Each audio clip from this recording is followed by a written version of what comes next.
Get rid of the good things and do the God things. How do you do that? Declutter and simplify. You will find purpose when you simplify a lot of the things that you're doing. Now, there's so many different ways to do it, but I know that somebody needed to hear that today.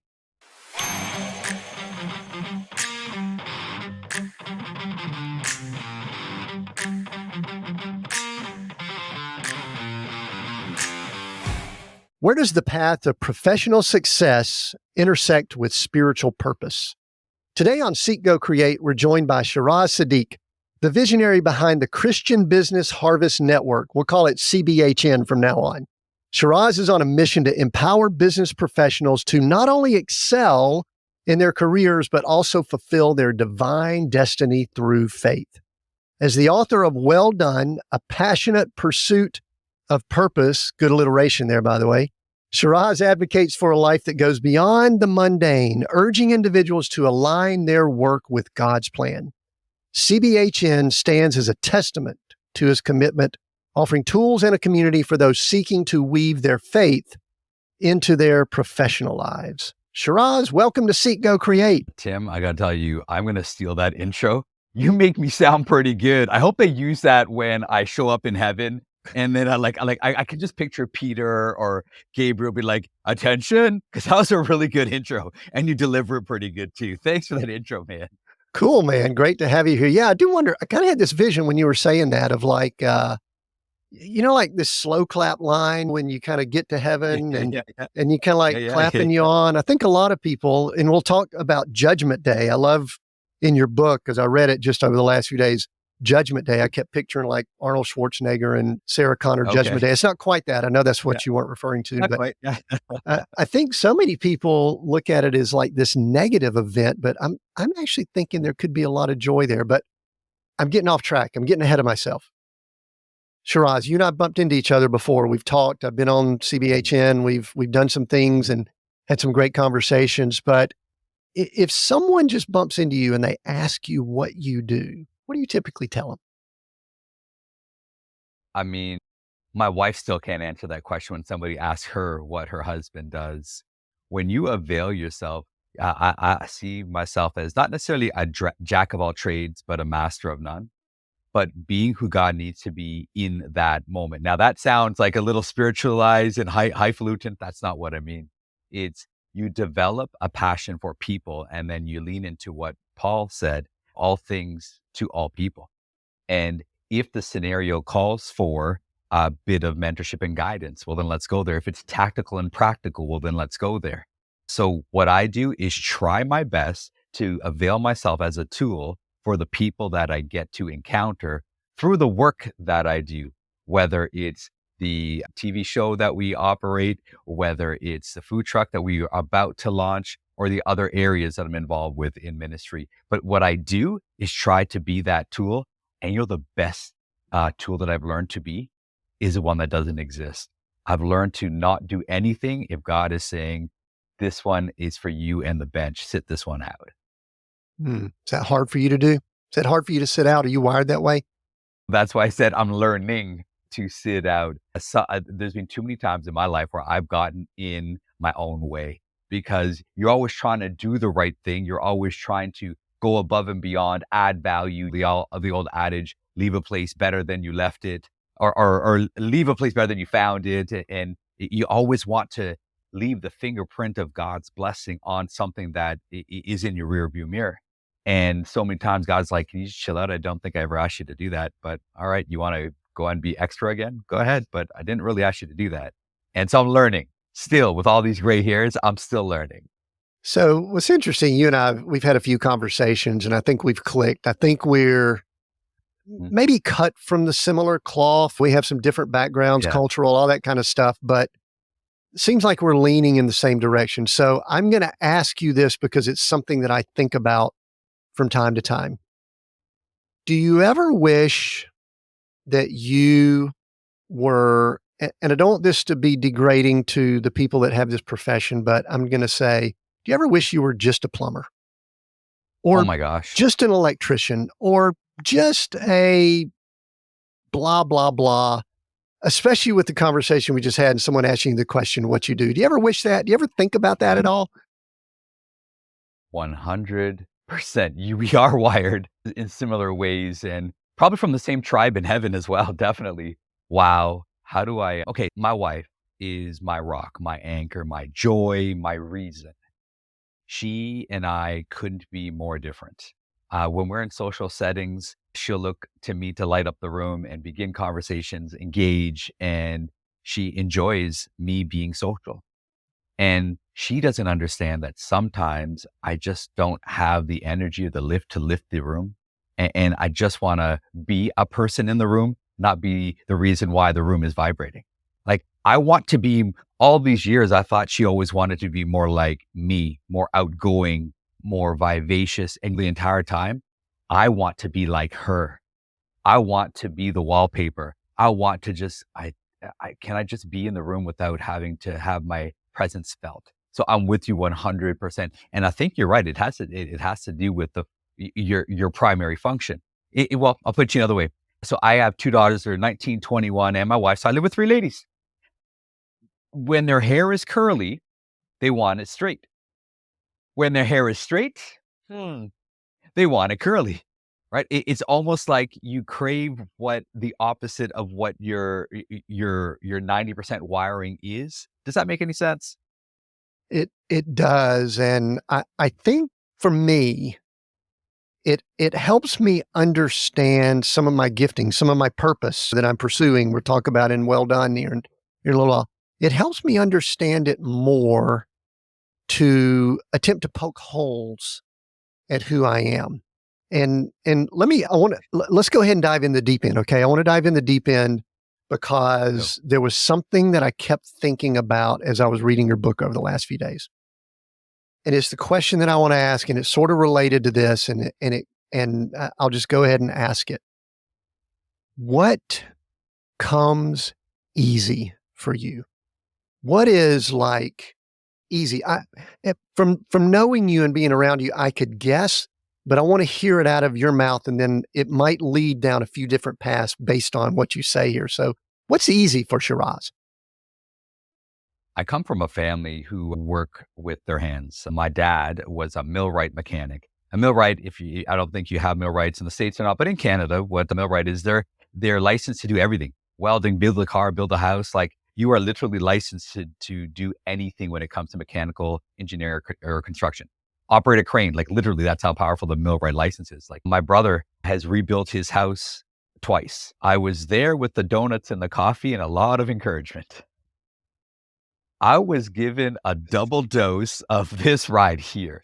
These hands are not my dad's hands, right? Literally, my cousins, my extended family, I'm the only one that was given a double portion of Gab, where they all got triple portions of Toolbox, right? And so they know how to, and so I've learned to lean into what came natural to me when you grow up in an environment that's opposite.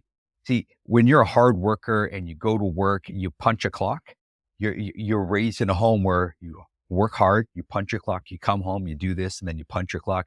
That was my mentality, but it never was congruent with the makeup that God gave me. So I spent so many years of my life fighting my own DNA and design because I was trying to be something that my environment, my parents weren't bad parents. Don't get me wrong. They would never mean me any harm. That was never it. It's just they just thought that this was the mold and the cookie cut that all the kids were going to fall into. And so what I started doing is playing with it a little bit. Let me try, let me try, let me try. But it gets to a point where when you know and you figure it out, you got to start turning the volume down on everything and more importantly, everyone else. Mm. So what's interesting is, yeah, you and I are similar. We might wanna check some family trees somewhere along the way. I'm not sure. My dad, excellent with his hands, mechanic. He worked in education, but he worked in the vocational trades. He Okay. helped people do things and all that, but he was an administrator. And I just from as early on as I could remember, put me up on a stage in front of people and let me talk. Just let me talk. Now, I do think that there is some conflict there because what it does is it starts driving us in directions such as, especially if you have a faith ministry, it's like, oh, you could speak. So what you need to do is you need to go into what we would call traditional ministry and things like that. What were some of the things that early on you recognized as like, okay, I'm not this. I don't work with these very well. I work with this. What are some of the pros and cons of having that as a gift? I think it's universal. I don't think it's only subject to the gift of gab. I think everybody's gifting and bent towards where their sweet spot is absolutely always going to be your greatest blessing and your greatest curse when you don't manage and maintain it. And that goes for actors, celebrities, athletes. If you don't manage and maintain and get better at what God made you better at, there's going to be a problem. And so I don't think it's just unique to talking a lot. Well, it is kind of like this. If there are people who are made and they're great with numbers, and there are other people that should never delete the calculator app off their phone. Like, don't do it. You need the help. There are people who are great at art. This guy, he stopped at stick figures right here. He's like, yeah, no thanks. No thanks. And can you imagine in one of my art classes, I think I got like a C or a D on stick figures. I'm joking, but like that's how bad it is when it comes to being creative with drawing my hands. So I think everybody has already a sense of who they are. And here's one way you figure it out. It's what comes naturally to me. What do I enjoy doing? And if you can lean into that, it will open up curiosity and spark opportunities. But you know what it's going to do? It's going to come to a point where you're going to have to make a decision. You're going to have to decide, is it worth it or not? There is this good, the bad, and the ugly that's going to come with no matter what your gifting is. But you got to decide, is it worth it? I think to answer your question now very specifically about what comes with talking a lot, you get accused of talking a lot. You talk too much. But isn't that what everybody's accused of if they really lean into their gift? Or you do it too much. You're doing too much. Is there a line, maybe I'll throw it back to you, that you found with what naturally you've been able to help all these people that you've helped, the organizations and the companies that you've been able to help? How do you straddle that line where like, you know what, I need them to come to their own conclusion. Hey, horse, there's the water. Or when do you like, oh, here's my right foot of fellowship. Now you're in the water. Where's that line that you've been able to figure out, okay, how do I dance here? Well, I think it probably comes back to the whole theme of your book. It's really, we're looking for what our purpose is. And so what we do as we go through life is we do identify those things. Like you said, I agree with you. For as long as I can remember, I love to, and let's maybe spin it positive. I think we're communicators and connectors. I think that's really what we're 100%. drawn to, is to communicate and connect people. And yeah, we could do that with a microphone like we're doing here. We could do it on a stage. And for me, Shiraz is really interesting. I know there was a period of time during the 90s where I was speaking in front of a group almost every night, and with a business that I was doing and teaching and training and corporate stuff and all that kind of stuff. And I realized at some point that our superpower can become our kryptonite, because I was leaning extremely heavily on it. And in many ways, it was becoming a drug. And I don't think I was honoring that gifting that I had with what I was doing with it and things like that. Okay. Now, had I recognized that along the way, I think maybe I could have made some adjustments. But what typically happens is God will do something to get your attention. It's the way it worked with me. Okay. And so I do think that it's something that, it's just an awareness, and I think surrounding ourselves with people that can maybe speak into our lives, which I typically I've done well at that at times I haven't. And anyway, I think that's how Well, here's I would say it. here's one of the experiences that I gone through. This is not a braggadocious or a a claim that makes me sound full of myself, but I'm pretty good on a stage with a mic in my hand. I can keep it fresh. I can keep a room jumping, alive with a lot of energy. I get to host a lot of business conferences with 3,000 people in the room.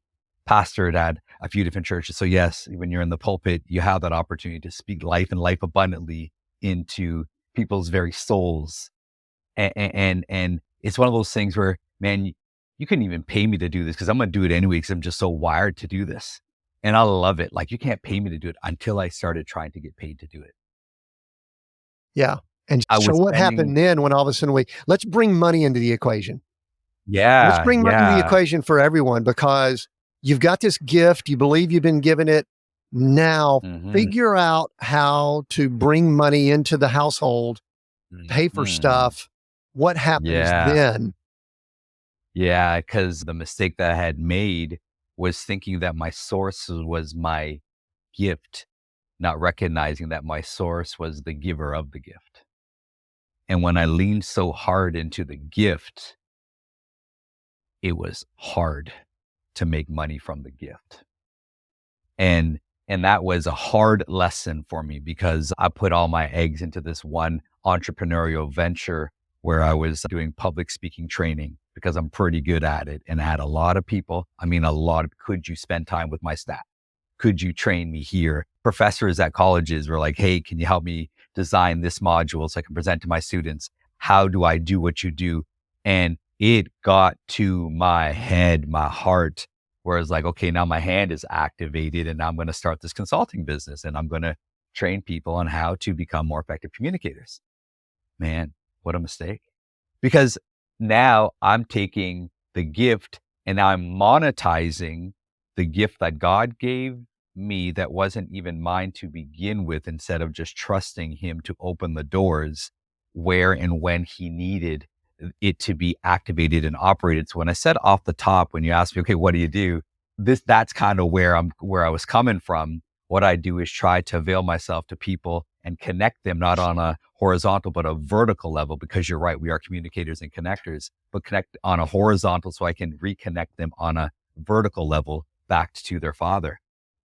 Now life is flowing a lot more better because I'm not trying to monetize the gift on my own. I'm just allowing God to do that. I'll ask the question. I'll ask the flip side. What's hard for you? Sure. What's like really hard? Accounting. Yeah, like your GST and your HST, doing all your taxes, doing it on a monthly basis, snapping a photo. It's easy, right? You just snap a photo and it just uploads to the app. I don't even make time to snap the photo of the receipt every month to upload it. Anything that is routine and you can go da da da da da da da da da da da. I hate it, but my accountant is like, just drop off a box of receipts and you're good. Shiraz, I got this. But then when the bill came in at X and it was four figures, I was like, wait, I'm not, I don't want to pay you this amount. I'm just going to do it on my own. I'm not going to, no, I'm not paying you. I'm going to do it on my own. And then I never get around to doing it on my own because I'm trying to save money, but I'm realizing that I'm losing time. I'm losing money. I'm losing my peace of mind. So a hard thing that I'm learning, what's hard for me to do is, I don't think that I'm cheap. Um, but I'm frugal, and there's a big divide between cheap and frugal. And so it's hard for me to do is spend money on things that I feel like I could be doing on my own, but I never really have enough time because I don't measure my time capacity well enough to actually get around to do it. Long-winded answer, but yeah, that's what I'm struggling through right now in this season. That's what I'm struggling through.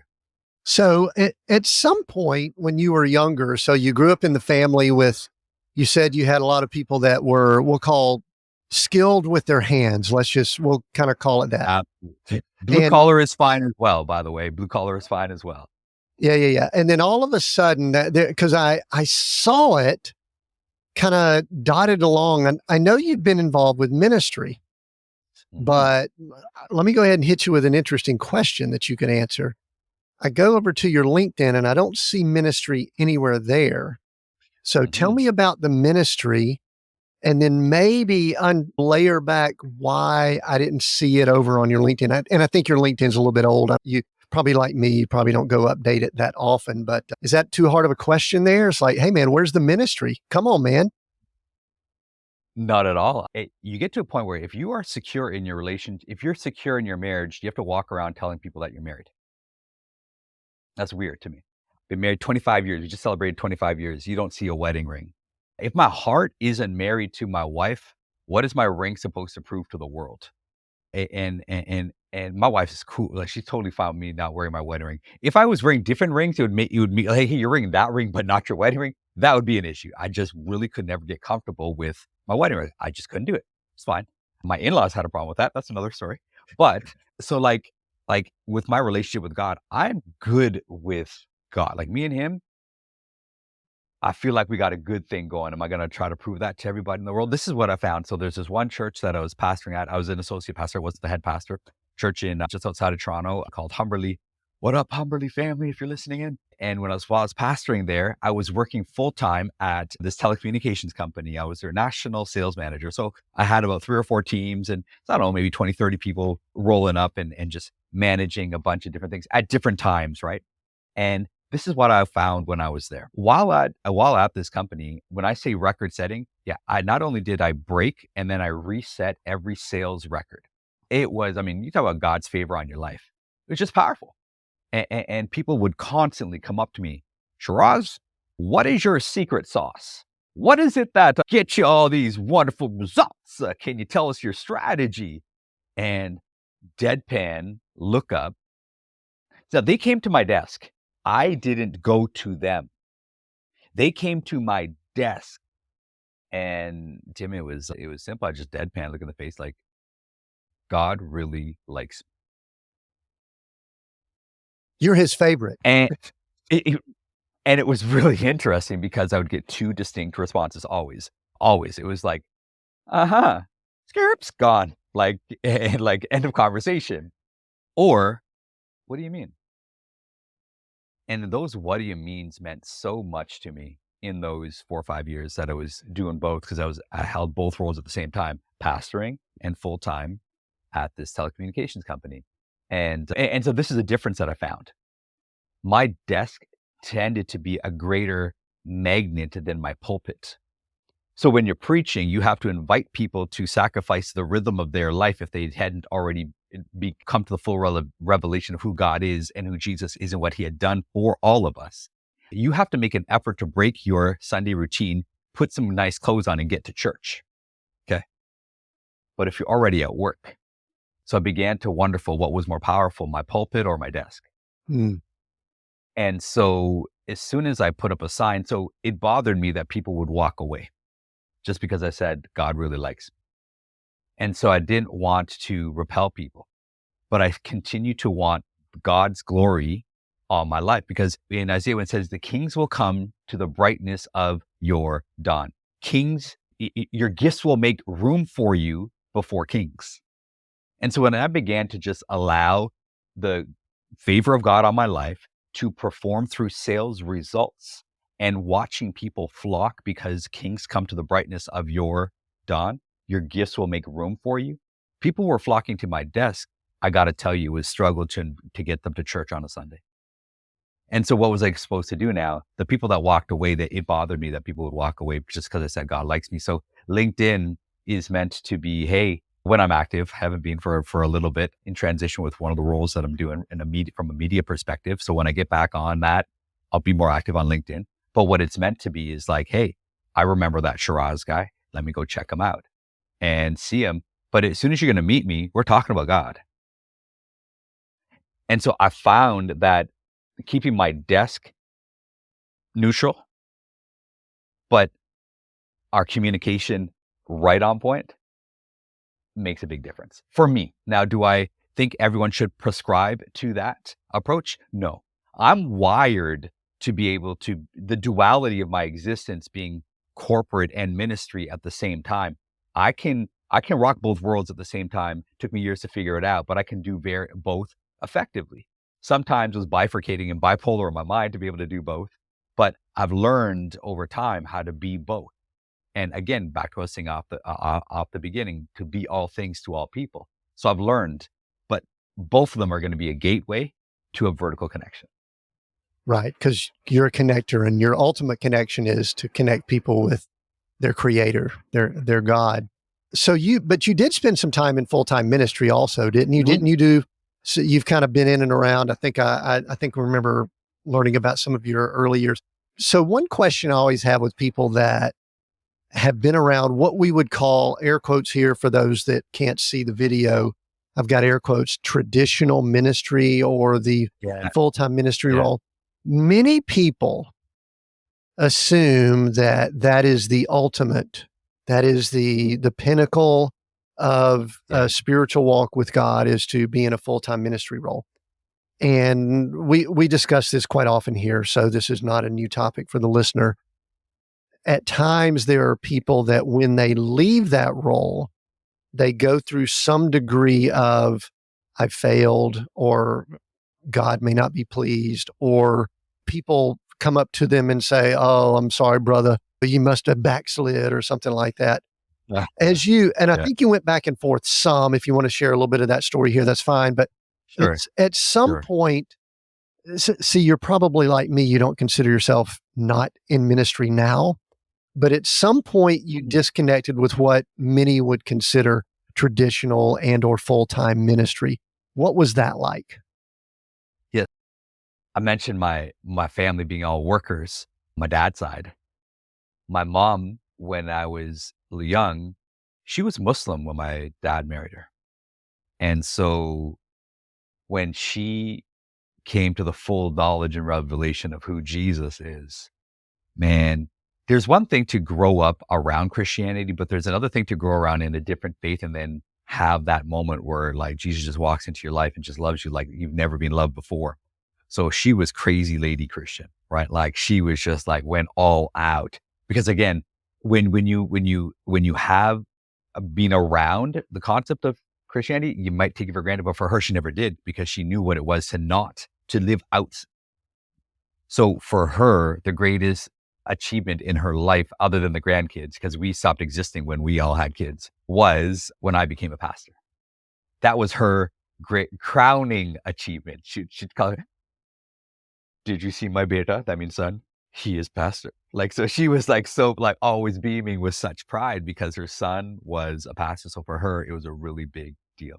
Not to say that it wasn't for me, but for her, it just meant the world for her.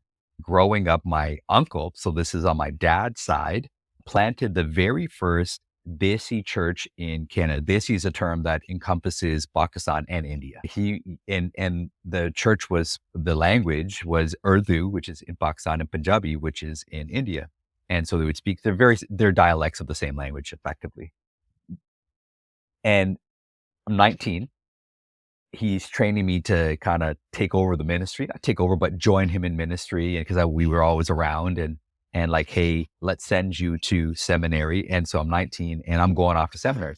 Like it's everything's set. Like, let's go. And I asked a simple question one Sunday afternoon, and this changed my life forever. This one Sunday afternoon, we're at my uncle's house again, the pastor. A few other leaders are there. We're talking about the summer outreach programs. When you consider outreach in those days, it was specifically to an Indian and Pakistani community, which would be predominantly Hindu, Muslim, or Sikh. The population of that is quite large in the GTA, the Greater Toronto Area. And how do we do this outreach? And this plan and that plan and this plan and that plan. Tim, I asked a simple question and they came for me. The, so how are we going to pay for this? You have no faith. What is and I'm looking around and I just looked at this one person that said, I don't even know where this came from. It's like, I don't know how to fish. I'm not going to go find gold coins in a fish's mouth. I just asked a simple question. I was so frustrated that this was the Sunday. By the Monday, I figured out a way. Now, enrollment and acceptance was already done because it's June. School starts in September. I'm done high school, got into a community college, and went into marketing. Said, forget this. I don't want anything to do with this ministry. They don't even have the ability to do this. 4 years later, I'm pastoring at a church, a different church. And so God has a sense of humor. And so I've been able to bring that flavor into the house. One of being fiscally forward, meaning let's go and generate as much income as we can for ministries to fulfill the vision that God has through the pastor of that house. I don't care what house, where your pastor has a vision for what they want to accomplish, but how are we going to pay for it? And that created my drive for CBHN, for example, is to help every person make as much money as possible with two conditions, with two qualifiers. What are you willing to do to make that money? Establish your moral ground. Establish it and maintain it, and don't question your integrity. What are you willing to do to get it? And secondly, what are you going to do with it? And as long as you can answer those two questions, I feel like that Sunday afternoon still shapes me to this day, right? To ensure that everybody makes as much money as possible to pay for their pastor's summer outreach program. Yes, help out charities and do all those things, but your local church, man, God created that for us to be able to. But as an effective communicator, I did, by the way, in my 30s, go back and get my master's in theology because that's still a part of me. I have pastored at 3 different churches since, or in total 3 churches stints, but never as a head pastor. So I've always had this sweet spot where I'm able to be in ministry and in the corporate world at the same time, because I'm not the senior pastor. I'm coming alongside for a season. I don't know who that was for, but I just want to give you the liberty that you matter. And if you're listening today, listen, I just want to remind you, there are 12 tribes of Israel. Only one of them were priests. So what value does that represent for all of the rest of us? When the Bible calls us, we are a king, priest, royal priesthood unto God, meaning we're king and priest. Yeah, some people just have a higher percentage king. Some people just have a higher percentage priest, but we're both, and we will always be both, because we are royal, king side, and priest, right? Because that's what we are. But 11 out of 12, your percentage for king is higher than your priestly side. But again, we're both. So if you are part of the 11 of the 12, which means the majority of the people, that means we need to empower as many people as possible to pursue their purpose, not in church, not in Christendom, but within their giftings and their DNA, so they can go and conquer in the marketplace to release the blessings and provide for the vision of the priest, meaning the provision for the vision. And I apologize for getting too excited and passionate, but at the core of it, that's what I live for, is to make sure that we can pay for all these pastors' visions that exist, that God has raised up across the globe. Yeah, I like that I pulled your string there. I was hoping I could do that. I could get you kind of worked up there. You pulled it. Yeah. And I love the example of the 11 out of the 12 tribes. And if you want to jump over to the New Testament, of the 12 that Jesus surrounded himself with, what he went out and got the dirty fishermen, and he I don't want to say he maybe didn't pick his accountant well, but that was probably part of the plan. But oh. But we know who he picked there. So here's the big question that I think you are looking to address with the book. I think it's the big question that our listeners have, probably the people that you interact with, people I interact with. It's, how do I step into, how do I identify, how do I know what my purpose is? And we could start talking about the book here. We could talk about, I know what you do with CBHN. How do I know that I'm supposed to go get a food truck? Here we go. Are you ready? Tell me about the food. What? How did the skies part? Yeah. And you said, let's go. Are you ready? Are you ready? I'm going to be long-winded in this one. I'm going to take it because this was revolutionary for me. I'm going to work backwards. I'm going to start from about 4 weeks ago. So whatever time we're filming this in the year, about 4 weeks ago, I was reading in Genesis where Jacob decides, hey, I got to get away from Laban. So if you're familiar with the story, it's Genesis 30, 31, 32. And Jacob had just tricked his brother, and he now takes off, and he's living with his uncle because his brother wants to kill him, basically, because he took his brother's blessing. So this entire time he's walking around with somebody else's calling on his life. Woo! We'll get into that in a moment. All right. So he's walking around with his brother's calling that God never intended for him. All right. The very thing. So Jacob ends up tricking his dad, if you know the story. Well, guess what happens to with a brother with siblings? Guess what happens to him on his wedding night? his uncle tricks him and does a sister-sister swap. He did a brother-brother swap, so his uncle does a sister-sister swap. So he ends up, long story short, with 2 wives, and his uncle doesn't treat him really well, but God still blesses him even though he wasn't being treated well. Okay, so let's fast forward. He takes off. Laban's like, "What? Boy, you ain't going nowhere. I'm gonna get you." And he rallies up all his people, and they're chasing down Jacob because for whatever reason, he's just gonna go get him and take back whatever. Okay, so he's all mad, and Laban, at a time of rest as he's pursuing him, God shows up in a dream. This is what it says. Oh my God! Oh my gosh! This is what it says, Tim. This is what God says to Laban. He says, "Don't say anything." I think it's verse 24. He says, "Don't say anything bad to Jacob." That's not what it says. It says, "Don't say anything bad or good to Jacob." What the crack is this? Sorry, that crack is my Christian swear word. I was like, what is this right here? Don't say anything bad or good. I thought it was okay to do good things. I thought it was okay to bless people. I thought it was okay to always do good things. At the end of the day, you bring up your pile of good things and you put it before God and say, here's my 84 years on the planet. Judge me now. And when God said, don't do anything good or bad to Jacob. And I began to just peel that back and peel that back and peel that back. But evaluating is always the starting point is me. God, okay, in mirror time, what's going on here? And I'm just checking myself out in the mirror saying, okay, so what's going on here? What am I seeing? Food truck, this is where food truck finally revealed itself, is because I stopped doing a bunch of good things. I peeled back all the extra stuff that I'm doing. I just simplified my life and got rid of the bad. Don't do anything good. I got rid of the good. And that's where my next steps just kind of revealed themselves because I simplified my life. And I assure you, if you're listening in today, you know what I mean by simplifying your life, decluttering your life, clearing out your garage. You'll finally find that thing that you were looking for that you didn't even know that you needed. But as soon as you declutter and simplify, you will find what you're looking for. And that's one of the reasons why I was eager to get on with Tim today, because I knew that somebody needs to hear that. Declutter, forget the bad stuff. That's obvious. Unfortunately, in our religious natures, we're always measuring our scale out of 0 to -10. And we're trying to stay away from the worst sins like murder and adultery. Perhaps lying is a -3. Perhaps break even is a good point. But God is even saying, evaluate all the pluses that you do. And if they don't line up with what I made you to do, it's not going to go well for you on Judgment Day. Get rid of the good things and do the God things. How do you do that? Declutter and simplify.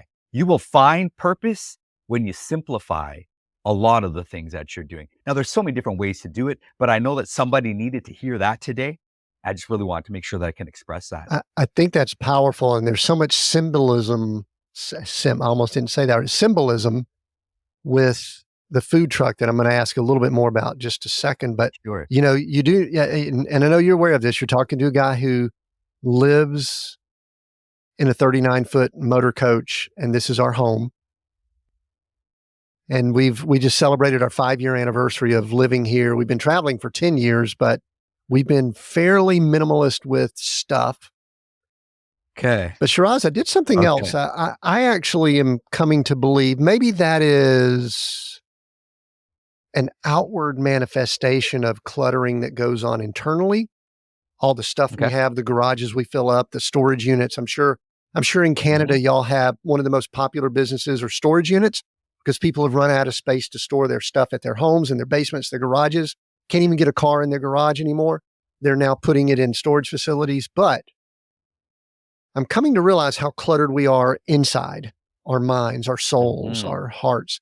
And one of the things I did, it's going on about 4 months ago, is I cut out a lot of what I was consuming, news, information. And I realized that I was addicted to information. It was an addiction. I went through it. It was the month of October, the tail end of 2023. I decided I wasn't going to drink some alcohol and I wasn't going to read all my news and stuff like that. The alcohol I'm not addicted to. I could have a sip of something every once in a while and be fine. the information, I had cold sweats almost after about 2 or 3 days because I wasn't able to read all the stuff that I had in front of me. My mind is so much clearer now. Mhm. Talk a little bit about, and this is we're gonna ease into the book here. Talk a little bit Mhm. about how important it is to unclutter our minds to get to this place of where our purpose is. I think most people can't get to it because they're listening to too many. I'm going to say something that might be controversial. Too many preachers, teachers reading this latest spiritual book, reading all the self help, the greatest, latest, greatest. And I think we got too much going on. Talk about that some, Shiraz. I honestly feel that in North American church culture context, we potentially could be more educated beyond our ability to implement. We know more than, okay, if we simply applied 20% of the goodness of God that we already have come to know, we could change the world, just 20%. And yet there is an addiction, as you said, to information. There's an addiction to XYZ. Potentially, there's an addiction to the rhythm, the rhythmatic nature of what it means to be a Christian. You go to church on a Sunday to hear. You go to church on a Sunday to hear. Maybe there's a podcast on the other week. Da, da, da, da, da, da, da, da, da. And so just the whole concept of spiritual constipation is real. A lot going in, but how much coming out? Last night, my wife and I, we got to spend some time with some old friends. He runs with a Canadian division. It's a global organization called Voice of the Martyrs. And a lovely couple, I'll leave their names out of it, but look them up, Voice of the Martyrs. They help the persecuted church around the globe. We were just talking about what we feel like God is doing in our lives. And this is what the husband said last night. He said, I felt like God was saying, so I was like, wait, what? He felt like God was saying, so he did something about it. For him, in his particular motion, he's like, I got to slow down. So he happened to be traveling. So he did jump on the movator, the people mover. He just walked beside it on purpose and cold sweats, the way that you described it. He was having those cold sweats. But he heard and he did. He heard and he did. He heard and he did. The whole concept of decluttering, what you were saying, about just even our minds, like we live in an age where we're bombarded by messaging like we've never been before. Access to messaging is incredible. Just pick up your device, and it's hard to get off of it as soon as you picked it up. Because, hey, has this ever happened to you, audience? You pick up your phone to do A, and then you find yourself doing B, and then you can't even see your way back to A because you don't even remember what A was. That's happened to me. I'm not preaching to nobody. I'm calling myself out. This is just the world that we live in because we have access to all of this information. It's going to take discipline to cut back, to declutter. Now, an effective way to simply declutter is remind yourself of who you are. Okay. Somebody described me this way, and Tim, I'm going to connect you, if I haven't already, to Dr. Franz. He's just an amazing human being. He's like this double psychology. It's like big brain, smart person. I think you guys will have great conversations. He, eh, we call ourselves, each other, we call ourselves shovel sharpeners. Okay. And this is the way I'll describe it. If God gave you a hill and said there's gold in that hill, is it enough that he gave you a hill? Oh, I'm sorry. So God is all supposed to give you a GPS and put your shovel in the ground and do the work for you. No, no, no, no, no, no, no, no, no. Then why are we here? Why do we have oxygen? Why did he make muscles in our arms? Why do we have a head? Why do we have a heart? Why did he tell us to be strong and be encouraged and go for it? Put your shovel in the ground. I don't have a secret recipe for you to find your purpose. I'm telling you, put your shovel in the ground. I'm saying it's time you get your shovel in the ground. Move some dirt out of the way. Keep digging, because you're going to find two things. This is what you're going to find. You're going to find your gold. Because if you're going to put your shovel in the ground, you're guaranteed to find what you're looking for. But are you going to put your shovel in the ground? Or you're waiting for the next? Another good friend, she always says to me, she's a nutritionist. She said, it's weird because I don't teach anything new, but people always want to know how to lose weight. People know how to lose weight, Tim. Be more active. Here's a formula. Be more active and eat better. Simple. But people want to know the magic pill. That's what they're after. But they're not after putting the shovel in the ground. put the shovel in the ground. Day by day, put your shovel in the ground. So I'm not going to give anybody a recipe. But what I will give you is just some encouragement to put your shovel in the ground, because you're going to find two things. You will find two things as soon as you get your shovel in the ground. You're going to find your gold, but you'll also find the assassin in the sand. Most people have this desire, Tim, to find their purpose. But there's always this moment where we're going to hit where we're like, I don't know what's holding me back. I don't even understand what's holding me back. There's an assassin in the sand that sabotages our ability to move forward. It's like we do it for 3 weeks, but that fourth week, how do you get past those shakes after 2-3 days of being off the news? That's the assassin, man. Like, there's always this pushback, blowback to keep us the same size. Won't get into neuroscience, but it's a homeostasis in our brain that says, hey, stay the same, stay the same, stay the same. But God has called us to so much more than that. And you pulled another string on me, buddy. You did. And it's like, again, you're going to find two things. I refuse to give people the answer that's already in them. How do I know the answer is already there? Because in every acorn is the ability to become an oak tree. In your DNA, before the foundations of the earth, he says in Psalm 139, that we were fearfully and wonderfully already knitted in our mother's womb. He's already put the DNA in us. That purpose isn't an external additive like a cloak. It is an internal explosion that comes from within. Activate that. How do you do that? Get your shovel in the dirt.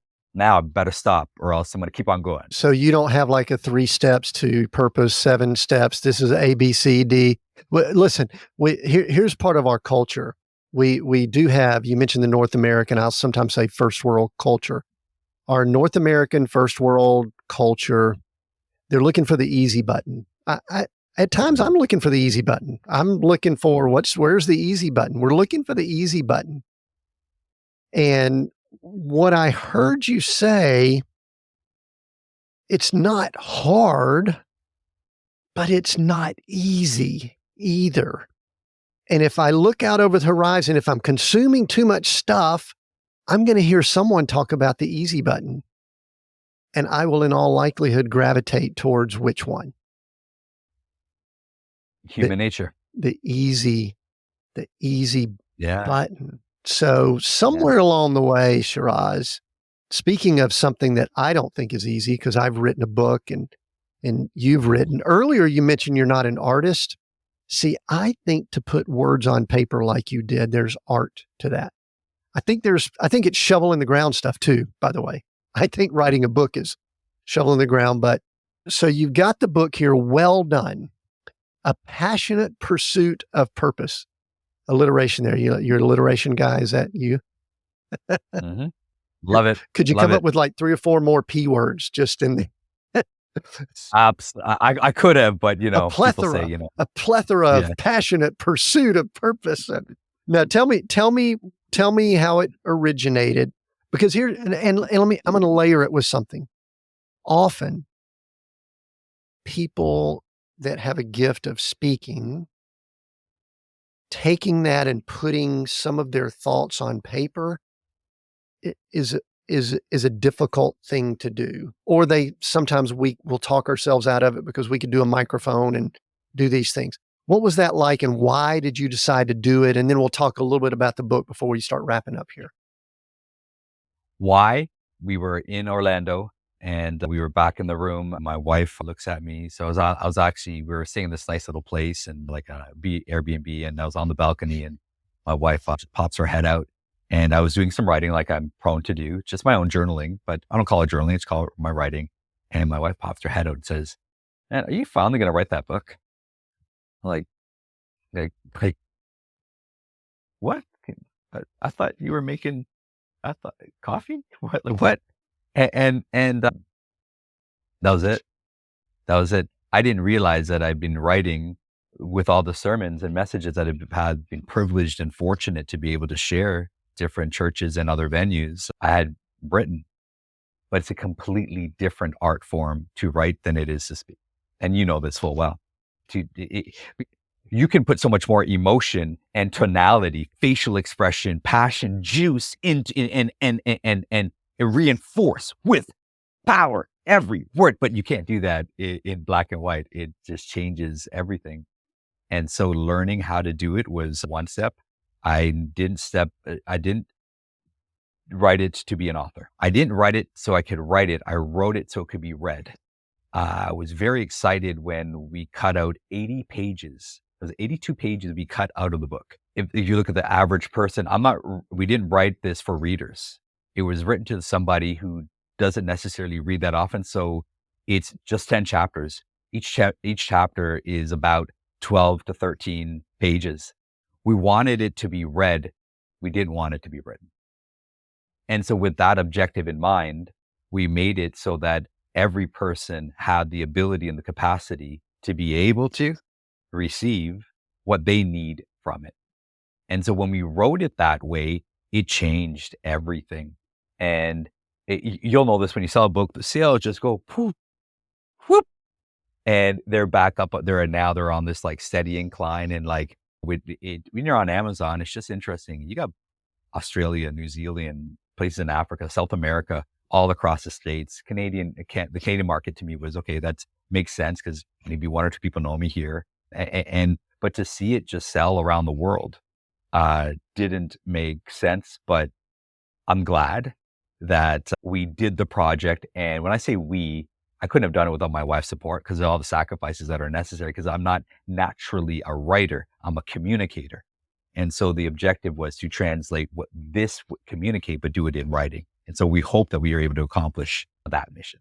Something that's interesting for me during a process like that, we've talked about ability to communicate and I think I've come to terms that part of what I'm doing here, part of what I'm doing in other areas, at times I feel as if I'm doing it for other people, for their information, etc. Mm-hmm. But Shiraz, I'm like coming to this place where a lot of what, and this is kind of for creators, by the way, I'm kind of saying this. Okay. We kind of have this thought of we're entertaining or educating or getting information out to the world to have impact and blah, blah, blah, blah, blah. I'm becoming more and more convinced that what I'm doing right here, right now is for me. Okay. And when I wrote, I think I came to it sells and all that kind of stuff. We'd always love to sell more probably, but I'm wondering if it was for me. What transpired with you, not what everybody else is reading. What transpired with you while you were in the process of writing and putting this down? When you look at whether it's organizationally, corporate, small business, or individually, church, every single time, and I saw this and it just blew my mind. I never had seen this. And this was while I was still writing the book, and it changed everything. If you look at somebody's mission statement or vision or purpose statement, every single one is for the benefit of others. Check it. If you read your own, if you read everyone's mission or vision or purpose statement, it's always to the benefit of others. Companies will talk about their clients. Churches will talk about their parishioners, whatever they want to call them, their congregation. Individuals, I want to live a life of, pass a legacy on to my kids. But it's always to the benefit. A real purpose statement has someone else in mind. Mm. And so that's what helped me with that moment of like, okay, I really got to write this with the audience in mind. Did I do a good job of that? Time will tell. I'm working on the second and the third book right now, and there's already a bit of a demand for the second one. So it'll get out there in the next few months. I'm looking forward to that. And I think it's the main feedback when you hear like, man, you were reading my life. Like that's exactly where I was. And when you start hearing stuff like that from people from around the world, it's kind of like, oh, okay. And it reminds you of that moment, what you're describing, mission, purpose, vision. It always has other people in mind. One of the things that I did is I went through and did some highlighting, and I think we're going to wrap this up here. I'm going to ask you about one statement, but I just want to mention a few highlights that I think will help people get a flavor. One of the highlights I had was, but the busyness of life, this relates back to what we were talking about earlier, cluttering. The busyness of life is desperately trying to weigh you down with logistical family obligations, probably a lot of other obligations. Another highlight, one of the most common prayer requests I receive, this is you talking, is for clarity about a person's calling and for direction for their destiny. That gives somebody the flavor of this book called Well Done. But I want us to wrap up with one item that I highlighted, and I want you to just tell this story because this is like my thickest highlight in the book. Okay, you ready for this? Okay. I still have a vivid memory of sitting on the toilet as a toddler when suddenly one of my dad's pet pigeons flew in through the window. I'm sorry, man. That's a sentence that just screams, tell me more. Oh, man. The things that you didn't want to make the cut made the cut, and that's in the book. Yeah. And not only that, you figured, okay, hopefully nobody remembers that, but here it is. Do we need to edit this Not out? only Do I have to remembered, edit this out? Because see, to me, that tells me someone who is relating and sharing and it yeah. leads into something. I'll let you share if you want to now what it leads to. But I also know that there's someone sitting here going, I got to get this book now. Yes, I love you for that, Tim. That was awesome. Yeah, and freaking out. I'm sitting there and I'm like, I don't know, 2, 3, but I mean, it's weird. I have memories since when I was less than a year old, and my mom was like, "How do you know that?" And it's kind of cool. And I remember freaking out. We lived in a city called London, Ontario. I was actually born in London, Ontario, and uh, my dad had pet pigeons, of course. And whose dad doesn't have pet pigeons? Well, I my mean, dad see, did, and see, it for flew one in. thing to me, I'm sitting here going, pet pigeons. What the It is my dad was a hunter, so he had a lot of animals, but he had a lot of guns too, hunting guns. And I know that's controversial for some folks in Canada and in the States, but whatever. It's my dad. Love him. He's gone. Probably hanging out with Jesus right now. And so he had birds. He had a bunch of different stuff around. So when it came in the window, I was just freaking out. And he's like, well, then just get up. I was like, I was paralyzed in that moment because the thing that always kept me back was in this situation took in the form of a bird, but it's what kept me back from just simply going to unlock the door to let my dad in to get the bird because I'm yelling, freaking out. They're like, "What's going on?" But I had locked the door. I was old enough to lock a door, and I'm sitting on the toilet. Door's locked, and he's like, "Well, just unlock the door." But between me and the door was my fear. A harmless pigeon that was probably more afraid of me than I was of it, but it stood between me and the door. And the only thing that got me to the door was my dad leaning up against the door. And you know how when you lean against it, there's a little crack that creates if you push it. And just I could hear his deep voice saying, "It's going to be all right. Just come and open the door first. You're going to be fine. You're going to be fine. You're going to be fine." And then all through my life, there's moments like that where I remember my dad saying to me, you're doing too much. You're making too much out of the negative. It's not that big. Just come and unlock. The fear that's in between where you stand and where your purpose is, it's actually not that hard. Just get up and unlock the door. It's as soon as you unlock that door, son, I will rush in. And again, there are people listening today. As soon as you just stand up for God, watch him stand up for you. Watch him take care of what was fake anyways. There's never power in the fear or the pigeon or whatever you feel stands in between you and your purpose and your destiny. But I tell you who wants you to succeed more than you do. If God sent you for a reason and on purpose to the planet, it would make sense that he would love to see his sons and daughters fulfill those dreams that he impregnated you with.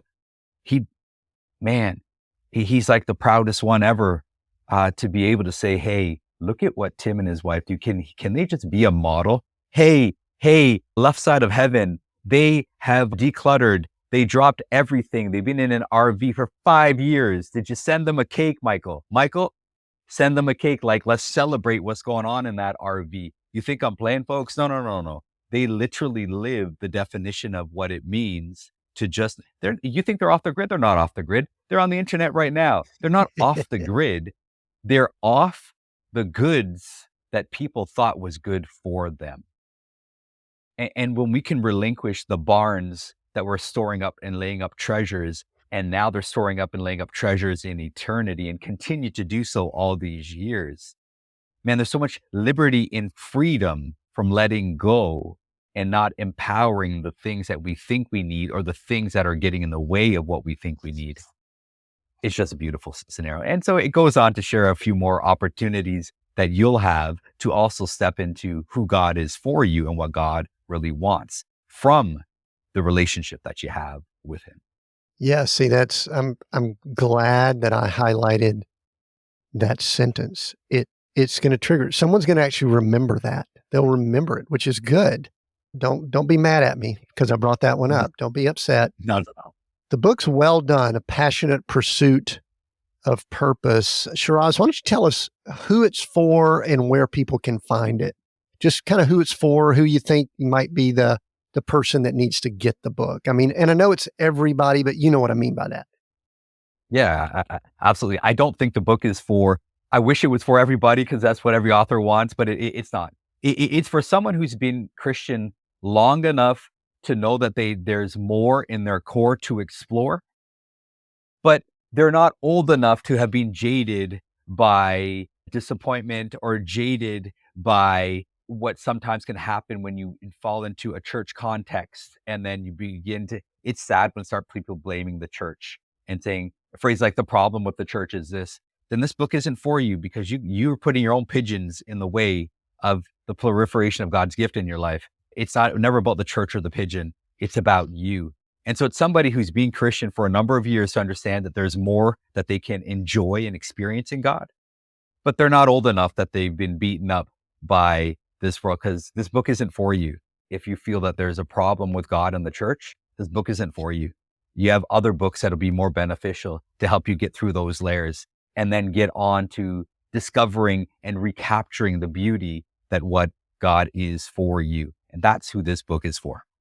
Yeah, like I said, I read it. Excellent book. I don't want to say it's an easy read because it does have depth, but it's a good flowing read, and it leads from one step to another. It's like a bit of a dance with the movement and the information provided, and I enjoyed it. Make sure you get a copy of that. Hey, Shiraz, we are Seek, Go, Create, those 3 words. I'm going to allow you to pick one over the other 2 and tell me why you picked that word. Just resonates with you or you like it or something. Seek, go, or create. Which one do you choose? Yeah, pick one. Okay. You got to pick one. Okay. A philosophy I live by. It's just a offshoot of faith, but for me, it's jump and build your wings on the way down. I don't recommend that. I'm not prescribing that for anybody else, but for me, this guy, I do it often. I jump and build my wings on the way down. So I'd probably pick go and then create on my way down and then seek a soft landing. So I will definitely say go. That begins most of my journeys, for good or bad. It begins most of my journeys. So I'm still that go guy. And then I try to create my wings to seek out where this flight is going to take me. But it's always a go. Yeah. Very good. Thank you for that, Shiraz. Check out Well Done, A Passionate Pursuit of Purpose. Get that. We'll have links and everything. I guess people can get it anywhere, right? Amazon, all those places, right? Amazon's the easiest. We can get it from our website, but I think Amazon's the easiest and most efficient for most people. Good. We'll include the links down to the website and also CBHN. Check that out. That's good information over there. Great conversations going on there. And I appreciate the conversation, and I appreciate the connecting that we have been able to do with the conversations we've had over the last few months. We are Seek, Go, Create here. We release new episodes every Monday. Your support does mean a great deal to us. If you would like to support us financially or leave a note and give us some information about you, you can do that at seekgocreate.com/support. That's seekgocreate.com/support. Go there. You can leave us as little as $1. You could give me some money to buy me a cup of coffee or something like that. We welcome that and we would appreciate it. We have new episodes every Monday. Until next time, continue being all that you were created to be.